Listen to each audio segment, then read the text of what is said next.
And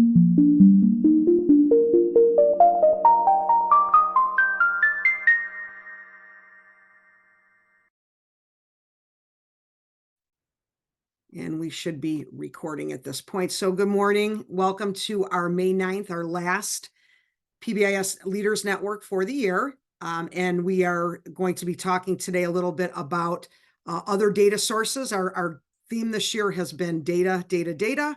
We are going to continue that theme today by talking just really very briefly about restraint and seclusion data. And then we're going to dig in a little deeper into the disproportionality data that will be coming out. Well, that has come out, and we're kind of having some predictions for next year about that. And so Janine's going to kind of talk to us about that this morning. So we'll go ahead and jump in. We are going to start with, if you would like to receive your contact hour, please go ahead and sign in. And then a link to the presentation will be at the bottom of the slide there. And you are more than welcome to jump onto that and see if you would like to follow along with the slides. And I would ask one of our folks from SST to both pop those links in the chat in case people can't access those. I would really appreciate that. So I'll give you guys a minute to take a look at that before we get started.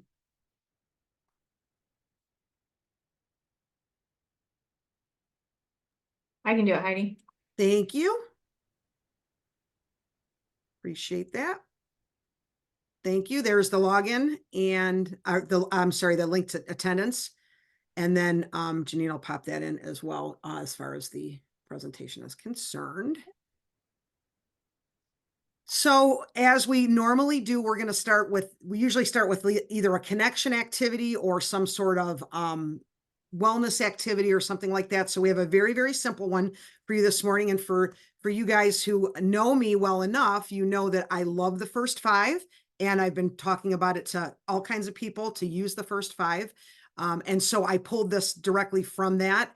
So the question this morning, and you can just pop your answer in the chat, is if you could pick one place to live a year for free, you don't have to pay anything, and you can live there for free, which place would you choose on the screen? Would it be Japan, Iceland, Denmark, Spain, New Zealand, Greece, Brazil, or the Maldives? And you can pick something else if it's not on there. But please go ahead and populate in the chat where you would love to live for free if you could do so for a year.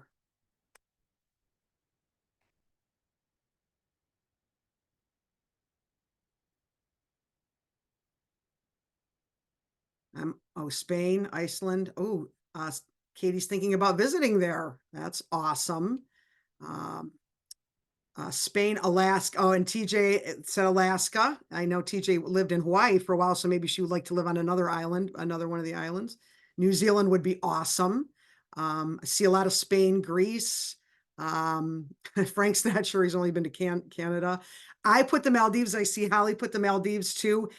I've never obviously been there, but the pictures I see with the water that is so blue, and you could stay in those little huts and walk right out and you're right on the ocean, to me looks just absolutely wonderful. And I would love to see that clear blue water. So thank you for participating with us today. Again, if you're not using the first five, or your teachers are not using the first five, it's a great resource. I talk about it probably at every network meeting because it is something that is delivered to your email every morning. Teachers don't have to do any prep.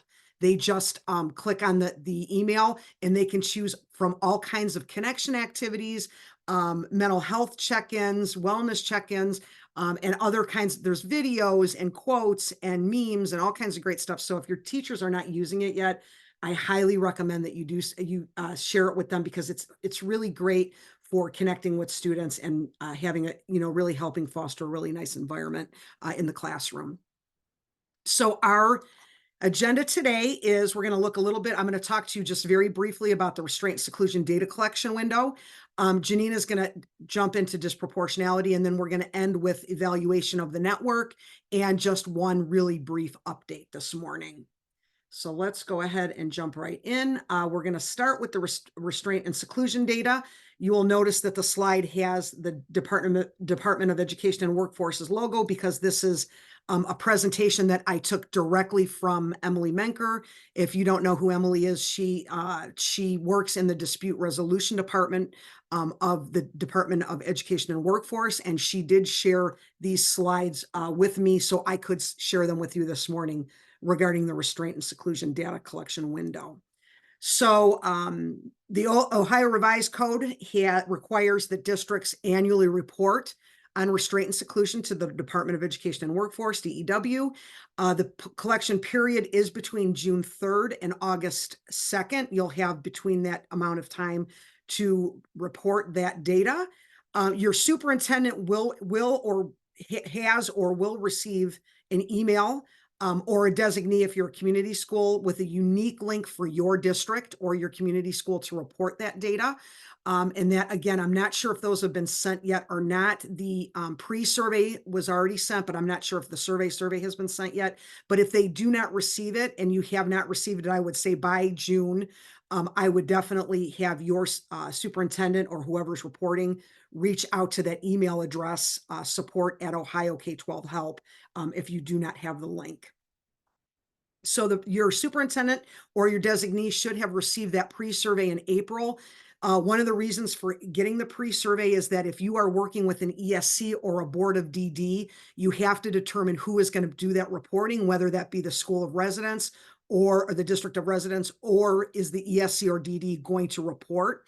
So that is fleshed out in that April survey. So your superintendent or designee should have already filled that out to let the department know who would be reporting for those students who are at DD or in an ESC program. And again, that should have already been taken care of. This page has some really nice resources if you are interested. You do have the restraint and seclusion definitions. There's a PowerPoint there for the restraint and incident reporting. And there was also an FAQ, and it looks like the worksheets for data collection, I don't believe are linked yet, but that will also be a resource for you if you would like those worksheets to use for your actual data collection. So those are directly linked. If you have the slide presentation, you can click right on those. The data collection is a two kind of pronged process. The first step is that the district level information is reported, and then step two is the building level information is then reported. The district, there's a PDF copy of your report that will be emailed to the superintendent, and we highly recommend that you save that. I can tell you that in the past, many people over the years have emailed me regarding, did I have the restraint seclusion data or do we have it at the SST? We do not. So the suggestion is once that survey is completed, that you do at least internally house that data so that you have it. You can always reach out to the department to receive that back, but it's kind of easier if you just keep it yourself. And then you should be using it for decision making, which we're going to talk just a second about on the next slide. But if you don't keep that data yourself, we don't have it. So you would either you'd have to reach out to the department for that. And again, I have had people reach out to me over the past several years saying, hey, do you have our data? And we do not. So my suggestion would be is have a process for keeping that data somewhere internally so you don't have to reach out. If you don't have it from the past and you'd like it, you can always reach out. I would suggest reaching directly out to Emily Menker. She could probably get that data for you. And again, her information is on a couple of slides before this slide. This is her presentation. So just a couple of considerations to think about, and we're really not going to talk too much about this unless somebody would like to unmute and talk about their process if they have one. But these are some things that your PBIS team could be thinking about as far as your restraint and seclusion data is concerned. The title there that says considerations for PBIS team is a direct link to pbis.org that has a whole set of considerations, questions, strategies that you can think about as far as restraint and seclusion is concerned. So that's a direct link. If you hover on that that text, that'll take you directly to pbis.org, where some of this information was pulled, but there's more extensive information on that page if you'd like to go there. So the first question for your PBIS teams to kind of think about is, do you even use this data in your team meetings? And if so, how do you use the data? For those of you who have been around, as long as some of us have been around, you know that the policy that came out for PBIS is linked to restraint and seclusion. As a matter of fact, it's called the restraint and seclusion PBIS policy. And so that is something that if you are not currently doing with your PBIS teams, it is something that you could look at as far as looking at that data at your monthly team meetings and making some action steps based on what you see if you pair it with some other sources of data that you have. So the first consideration for your team is, do you even use it at your team meetings? If you do, how? If not, how could you integrate that into your team structure as you meet monthly? The other consideration would be, has your district or building team provided any kind of support or interventions for students who exhibit those challenging behaviors?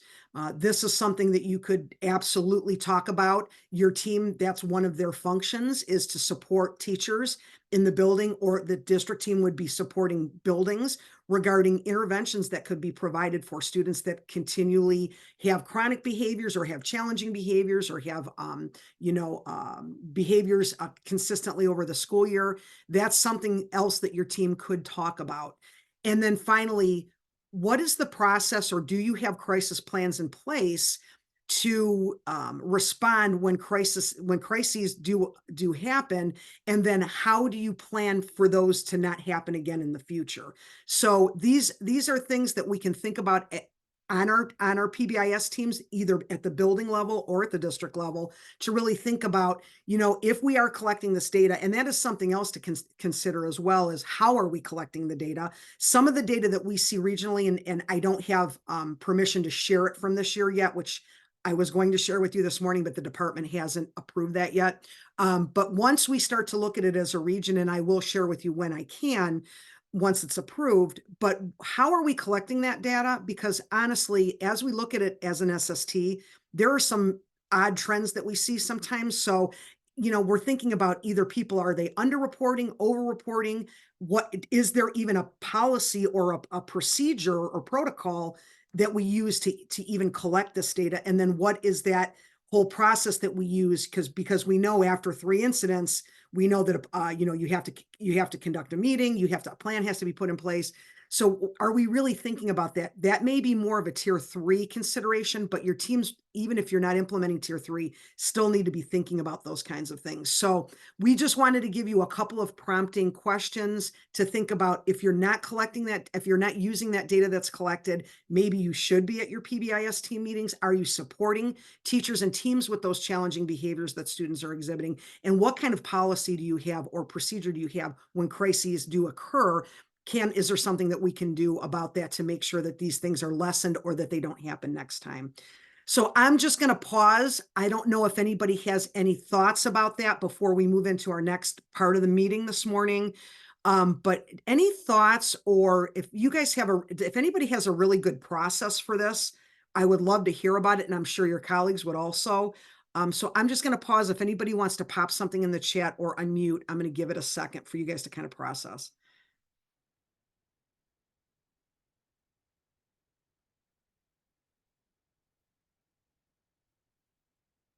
And if not, that's fine. We can move on. I just thought if somebody had a really good, protocol that they use, it might be worthwhile for others to hear about it. And I'm not seeing too much of anything. So like I said, we're not gonna beat the horse here if we don't need to, but it's prompting thoughts, for your team. If you're not currently doing that, you really should be looking at it in some way, shape, or form. And I think the PBIS team is a good place to start. At the very least, your district admin should be looking at these things for sure. But I think it's a good use of PBIS team time to do this. So again, if that's something that you guys, anybody on the call would want support with, you can absolutely always reach out to SST to support you in that way. So just food for thought. Again, you'll have your superintendent will have until the beginning of August to get that survey completed. And again, please make sure you're housing that data, because on multiple occasions, as I've said, people have asked for the data because they did not have their own data. So I would suggest you have some kind of a protocol or a policy in which you house that and keep that data. So if there's no other thoughts on that, and I realize it's May 9th and it's the end of the year and probably nobody wants to talk. I don't even want to talk. I am going to throw it to Janine to talk a little bit about disproportionality and PBIS. This is something that, again, the SST, along with restraint and seclusion data, that we do look at and we do support schools with and districts with as they look at their own data. So I thought it was really important, as these reports are coming out from the indicator work that's happening throughout the state, that it would be something good for your teams to look at, because again, I don't know how many teams are explicitly looking at this data and using it for planning or for action planning or for decision making, but I think it's another data set that can be very impactful and could be very illuminating for your teams to look at and use as your action planning and as you're making your database decisions. So Janine, I will throw it to you to kick us off with the Dispro and PBIS section. Thank you, Heidi. Good morning, everybody. I'm happy to be here and to share this topic with you. This is something that I am personally very passionate about, and those of you who've had the opportunity to hear me speak about it or who've worked with me on it know that already and are probably not surprised. But yeah, as to Heidi's point, we felt like there are some changes coming. We see some shifts in who will have some findings in disproportionality, that it's going to be on more people's radar and plate than it has been in the past. And so we wanted to try to give folks a heads up, and if at all possible, get out in front of it. Heidi, I have a quick favor to ask. Can you hit escape and then just do the slideshow again? Because I made a couple quick changes while you were doing the restraint and seclusion piece. Thank you. Sorry about that. Just want you to see the latest and greatest. Oh, you're muted, Heidi. So if you're talking to us, we can't hear. Sorry, I'm going to refresh it just to be on the safe side. Perfect. And I will No one else needs to do that, just Heidi. It's just for screen sharing purposes. And I will share my screen again. Everybody should be seeing it now. Yep, I think we should be good to go. Thank you so much. Okay. You are welcome. Yes. Okay. So let's dive in here. So I think this is a term that everyone is familiar with now, but just to make sure, just a quick educational definition of disproportionality. That is when one racial or ethnic group is significantly more likely to experience a particular outcome. And today I am speaking from the perspective of the special education profile data. So disproportionality in that data set looks at rates of special education eligibility overall in specific categories, placement in more restrictive settings, or out of school discipline, which can include both in and out of school suspension and expulsion. And so when that happens for one racial or ethnic group significantly more often than for another, that is a sign of disproportionality. So you can see on the right-hand side there, this is the tiniest little district, just so it'll fit on a slide, a pretend district of 30 students. And in this district, there is a student population that is comprised of 10 Black students and 20 non-Black students, meaning they could be any other racial or ethnic category. And so what we are looking at in this particular example is, first of all, just showing Black students versus other students only for the purposes of statistical comparison. And then the red represent students who are experiencing a particular outcome. So Heidi, if you can move to the next slide, I'll break down the math of this. So in this particular example, we were examining what is the rate of Black students being on an IEP versus non-Black students being on an IEP. So the red represents students who are on an IEP in either racial or any racial or ethnic group. So in our hypothetical super tiny district of 30 students, we have 4 of 10 students who are on 4 of 10 Black students, I should say, who are on an IEP. And that represents a 40% risk. It's just 4 out of 10 is 40%. Pretty simple math. Now we're going to compare that to the rate of being on an IEP for all other racial ethnic groups. So every other student in the district who is not Black. And in that case, in this hypothetical district, it is 2 out of 20, or a risk of 20%. So in order to, or I'm sorry, 2 out of 20 is 10%. Hello. So now we are going to compare those two risks. And that's where sometimes people can get a little confused in the math. So the Black student population risk for being on an IEP is 40%. The non-Black student population risk for being on an IEP is 10%. 40 divided by 10 equals 4. A risk ratio is a way of comparing the degree of risk for one student population to another. And the non-mathematical way or less mathematical way of saying this and translating this back to reality is Black students in this hypothetical tiny district are 4 times more likely to be on an IEP than their non-Black peers. Again, I think many of you have heard this already and are familiar, but I just wanted to start with a common foundation of understanding. Next slide, please. So in the previous slides, you heard me say Black and non-Black. Comparisons have to be run for all of these 7 groups. So you would look at if you had enough of them, which is a little bit beyond the scope of today's presentation, but if you have questions about what enough means and all of that, I'd be happy to answer them. But here, let's pick Hispanic, because like African Indian or American Indian, Asian, sometimes those can be very small in some of our districts, depending on where you're located. So we'll say Hispanic, if they have enough students, Hispanic students would be compared to non-Hispanic students. Multiracial students would be compared to non-multiracial students. So all of these groups get compared against each other to look at their varying degrees of risk compared to everybody else. Next slide. And again, as I had said previously, through the eyes of the special education profile, there are 3 types of disproportionality that we would be looking at, focused on students with disabilities. So often we are asking ourselves, are students with disabilities in certain racial or ethnic groups more likely to be placed out, more likely to have a disciplinary removal? There are certainly many other ways to consider disproportionality data, and Heidi was alluding to this in the setup of, how often do folks just disaggregate their, Swiss data or other types of disciplinary data or behavior data to look at and compare across groups.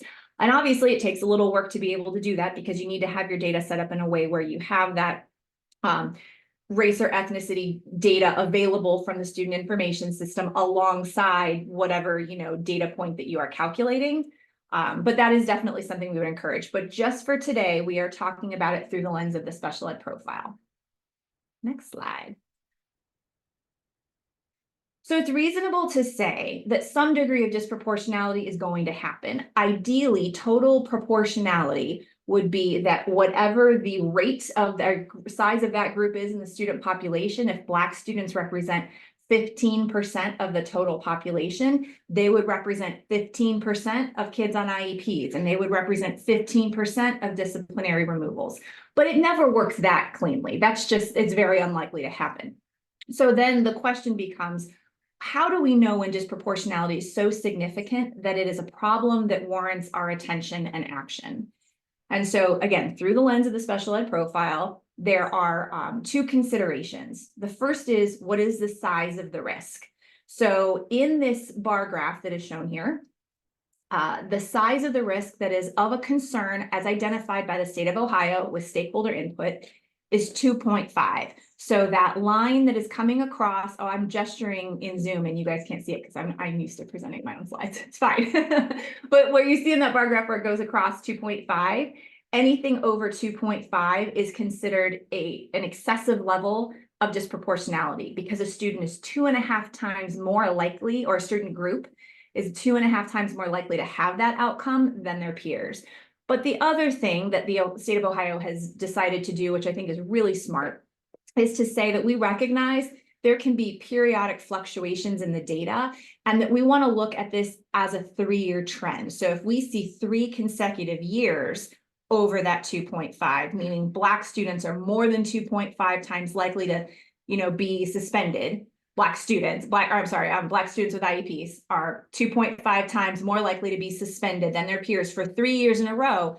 That's a sign that that is a real systemic issue. It wasn't just a fluctuation in the data. So when you meet those 2 criteria, over 2.5 for 3 consecutive years, there is a finding called significant disproportionality. And that's what the word significant means in this case, is you've kind of raised the data flag for, yep, we really got to take a look at this. All right, next slide. So again, I think many of you have already heard this if you are in a student services capacity, or certainly a state support team capacity. But just a reminder, in the special ed profile, I think many of us are familiar that there are a lot of indicators and targets, and if some of those targets aren't met, there is required corrective action. And that is true of significant disproportionality as well, and that entails doing a comprehensive data analysis and a root cause analysis, which is called a self-review summary report, because if we identify this data, it doesn't tell us why it's happening. We have no clue what is contributing to that disproportionality, so we need to dig underneath it. And then obviously there needs to be an improvement plan to address it, but the other reason that significant disproportionality is a major concern is because it is the only one of all the indicators in the special ed profile that requires districts to redirect 15% of their total IDEA allocation toward preventative strategies to reduce this level of disproportionality. I'm going to say that again, 15% of all of your special ed data is going to be redirected, not to be spent on service delivery for students on IEPs. It's going to be spent on preventative supports to keep kids from falling into these different areas of disproportionality. That's a big deal. It's not meant to be a punishment. It's meant to give districts and community schools the flexibility to create solutions, but the end result is you've lost 15% of your funds towards purposes that you previously had them directed. And most people would prefer to avoid that. Okay, next slide. All right, so I sound like I'm trying to scare everybody, and I'm not, but I do feel a little bit like Paul Revere right now, where I'm kind of like going on the ride, like Dispro is coming. And for some of you, maybe some of you in this virtual room today, Dispro is already here in the areas of identification and placement. So those are findings that we have had in our region for the last several years. Although interesting, we are on the cusp of some significant growth in identification, and we will talk about that in other venues. Today, we're really focused on discipline. And so Heidi, can you click one more time? I think I have an animation on this. Yep. So when it comes to discipline, we did at one point have one district who had a discipline disproportionality, meaning in their particular case, Black students were significantly more likely to have some form of out of school disciplinary action. I can't remember if it was suspension or what it was. It was probably suspension. So we had one district that actually had that finding, 3 consecutive years of that issue. But then what happened is, as you can see here, COVID really disrupted that, because if you need a 3-year trend and all of a sudden one year nobody is getting removed disciplinarily, that disrupts that 3-year trend. And so for the last 3 years, we have had no discipline findings in Region 8 because of that. As we look at our data right now, there are 3 LEAs that are standing on the cusp of having significant disproportionality because they have 2 consecutive years over 2.5. So one more year, if nothing changes, and that's this year, when this year's data is finalized, if they're still over that level, the next special ed profile will say you have a disproportionality finding, you have to redirect 15% of your funds, et cetera, et cetera. But look at 2025. Now we're at 7. That's a lot. So we are trying to get out in front of this to make people aware, because in some places, folks have never had to deal with this, or, you know, the pandemic has reduced the possibility that we would have to deal with this. And now there are more folks in our region who are staring down the possibility of it. And we know how much PBIS is at the heart of addressing behavioral disciplinary disproportionality. Okay, so next slide. All right, so this is a time where I'd like everybody to just kind of think for a minute, because this is not Region 8 Special Ed Forum. This is PBIS leaders. And so, and full disclosure, I shared these same slides with our entire regional team because we've got a group of people focused on special ed, and we will never solve disproportionality just by ourselves.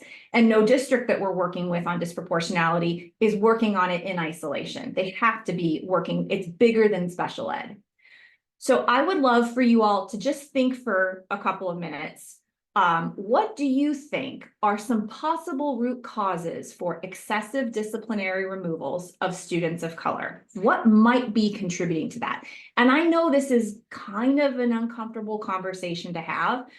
So please know that we are not pointing fingers at anybody. We are not accusing anybody of discriminatory practices or wrongdoing. This is one of those when you know better, you do better kinds of things, but we have to start to understand why it might be happening. So What I'd like for everybody to do is go into the chat and just type some thoughts, but don't hit enter yet. You can just do a couple of words. You can type a little short sentence or phrase. Don't hit enter. We're going to do a chat waterfall after I've given everybody a little time to do that. So let's take like 2 minutes to reflect on that.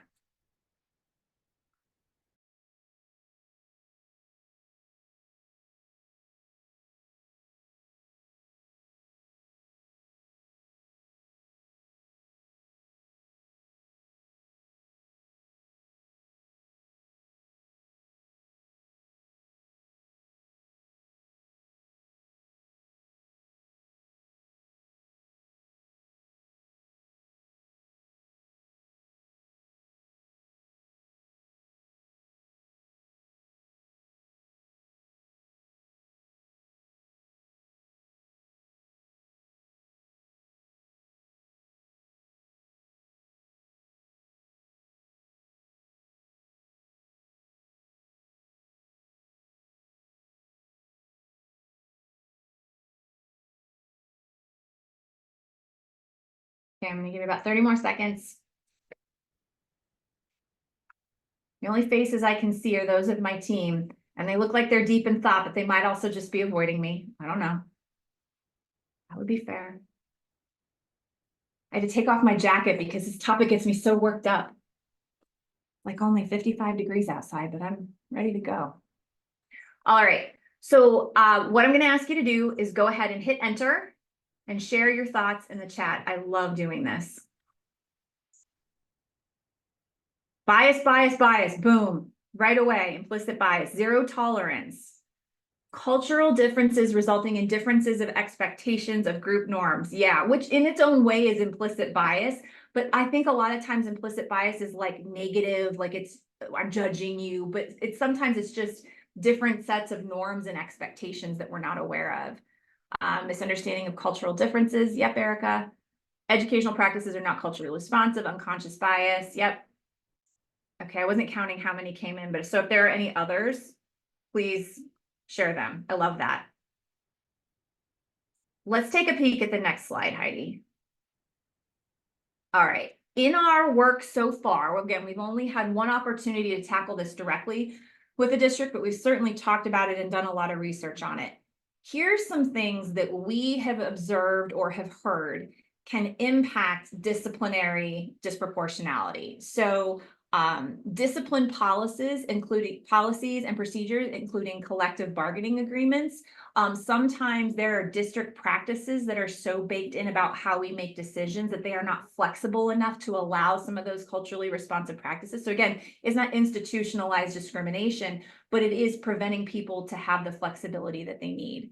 Obviously, the implementation of PBIS and restorative practices is hugely related to the weak implementation of those things could be a root cause. We saw culturally responsive practice was thrown out as well as implicit bias. That's a huge one.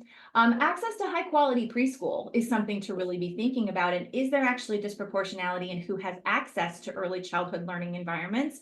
And is that causing some of the differences we see then when kids show up to kindergarten or early grades, that some students are just more ready for that environment than others?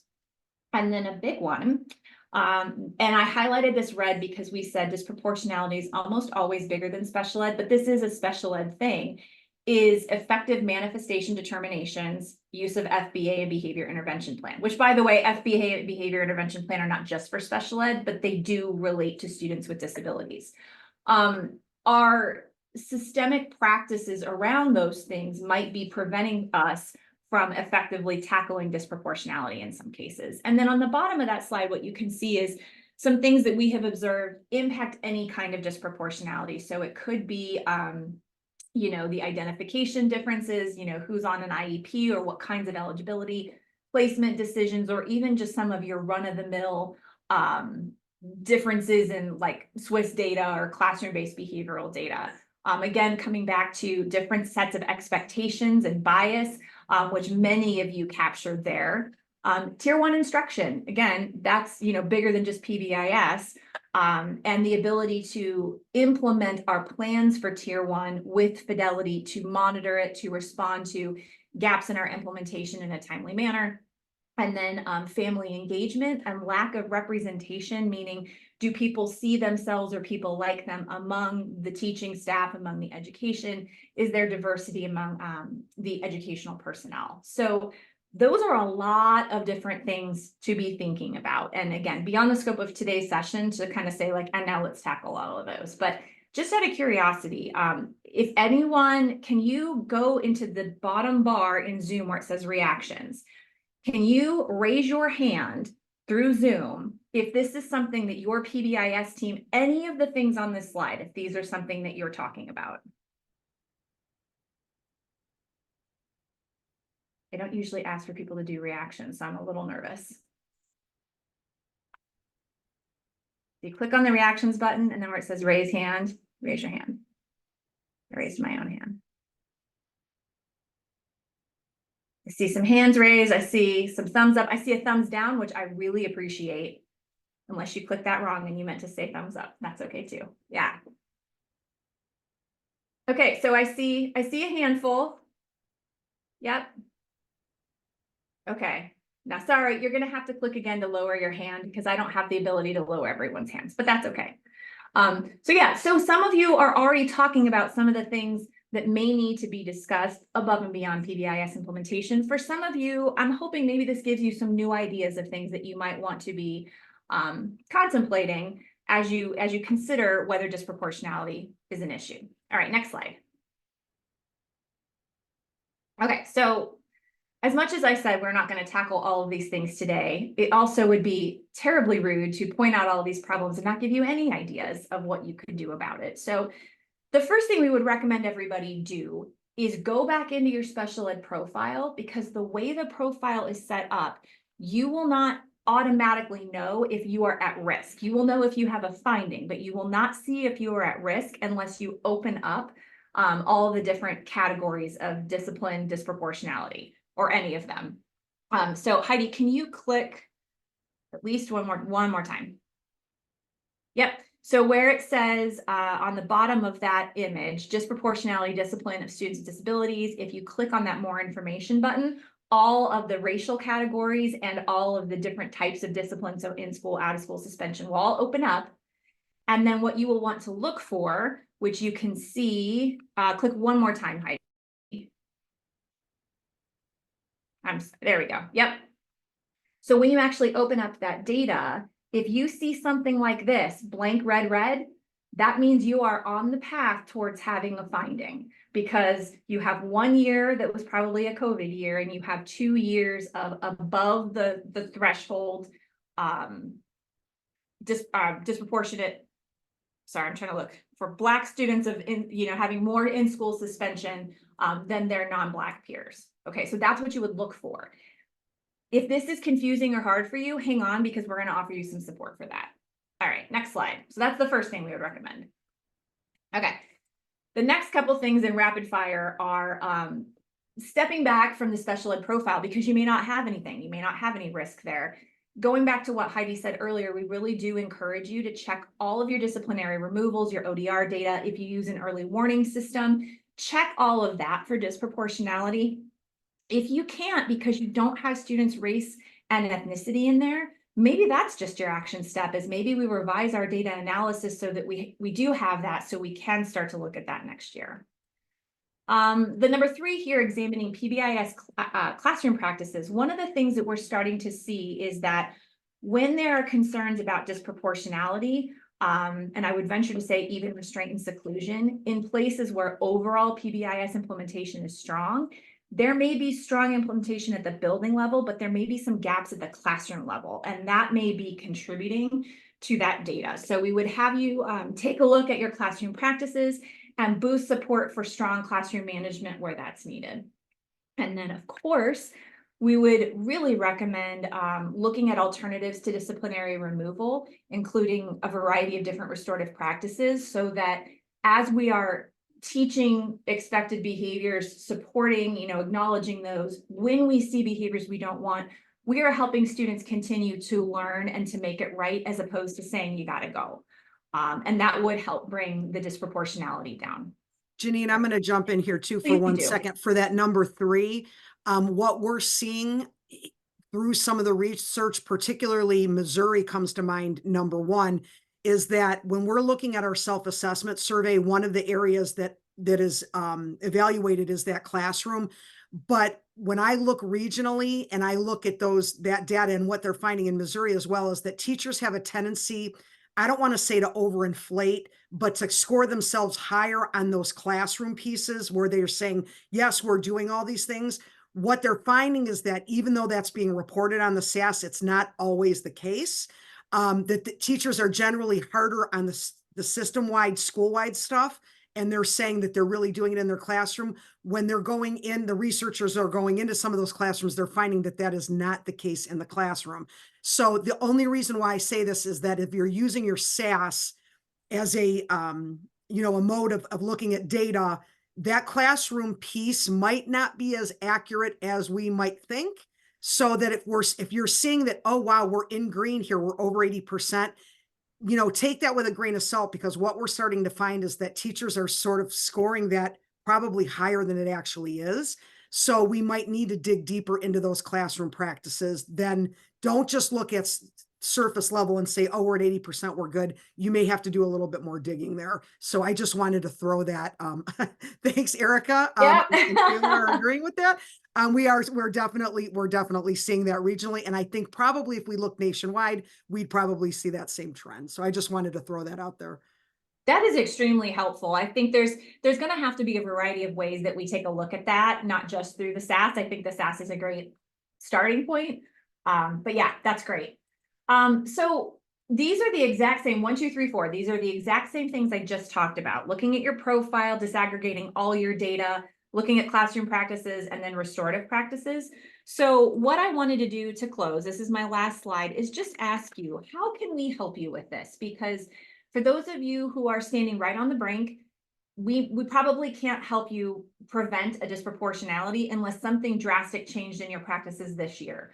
But we can help you get around it. And certainly for those who may be looking at it in the future or concerned about it, but don't have a finding quite yet on the horizon, we'd like to be able to help with that. So I'm going to paste a link in the chat.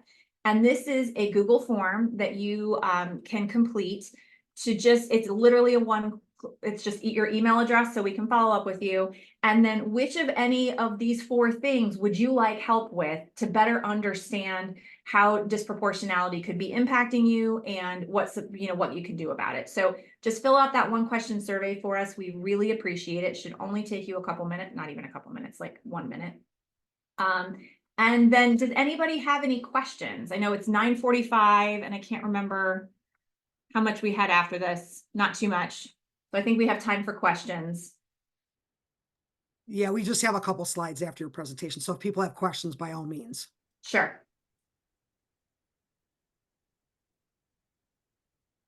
I'm going to go ahead and say a question out loud that a lot of people ask me, and I'm not going to answer it here, but I would be more than happy to answer it if you want to stick around after or something like that.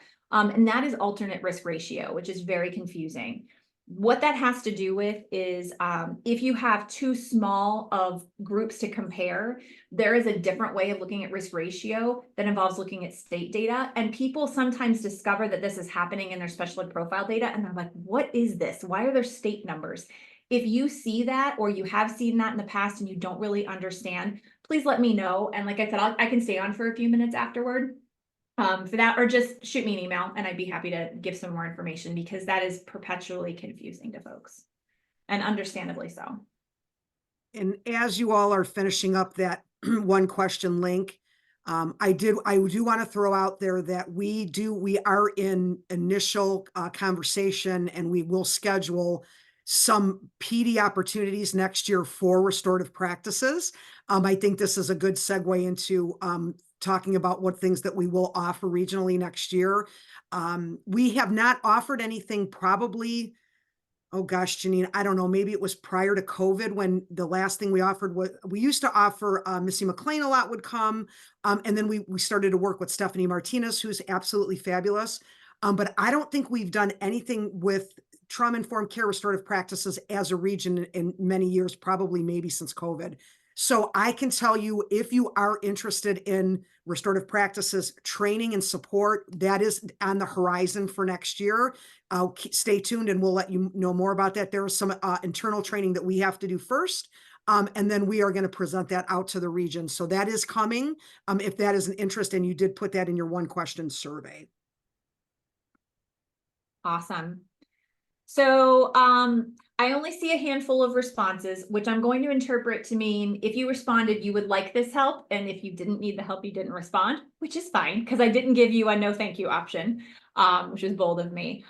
So I will share this with Heidi and the rest of our PBIS team, and we will get back to you because I think some of this could actually inform maybe. Sorry, there are some really excited birds out my window. I don't know if you can hear them. My goodness. Could inform some of the PBIS leaders conversation, depending on, if these things resonate with others, or maybe are just a simple, follow up with individual folks. So we will get in touch, but I'll put my email in the chat. If you have like urgent questions right now, or you want to know more about anything that we talked about today, don't hesitate to reach out. And that is all I have today. So thank you, everybody. Thanks, Janine. So I'll pause for a minute before we kind of wrap up for this morning. Does anybody have a question that they'd like to pose? Or Janine did pop her email in the chat. Is there any thoughts, comments, questions that you'd like to have ask Janine as we have her captive right now at our PBS network meeting?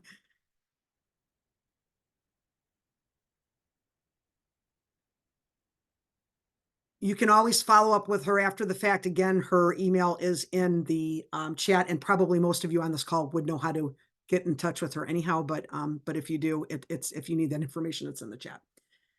Okay, so we're going to go kind of to our last part of our network meeting this morning, which is evaluation. And what I would really like to do is I would like if one of my team members too could pop in the evaluation into the chat. I'm going to give a couple minutes while we are sitting here, so for people to fill that out. And that is an evaluation of our network meetings all year. And we would like a little bit of feedback from you. It's going to go out in an email after the fact, after today, to anybody who has attended at least one of these sessions. But I do want to, I'm going to give a couple minutes, since we have until 10 o'clock. I'm going to give a couple minutes for folks to do it right now.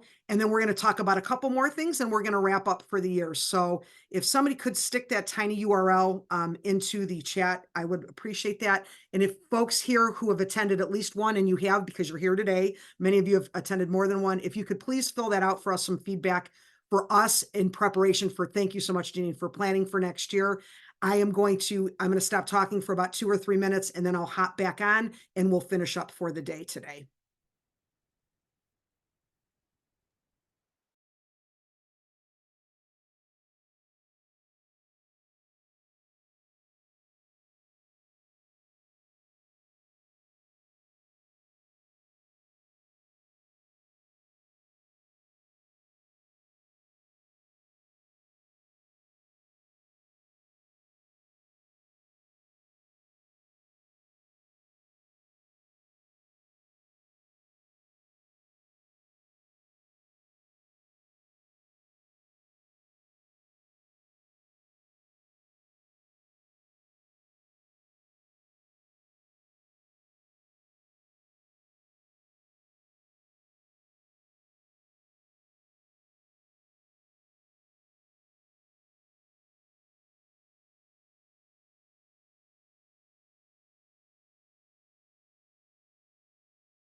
About 30 more seconds, and then we'll finish up.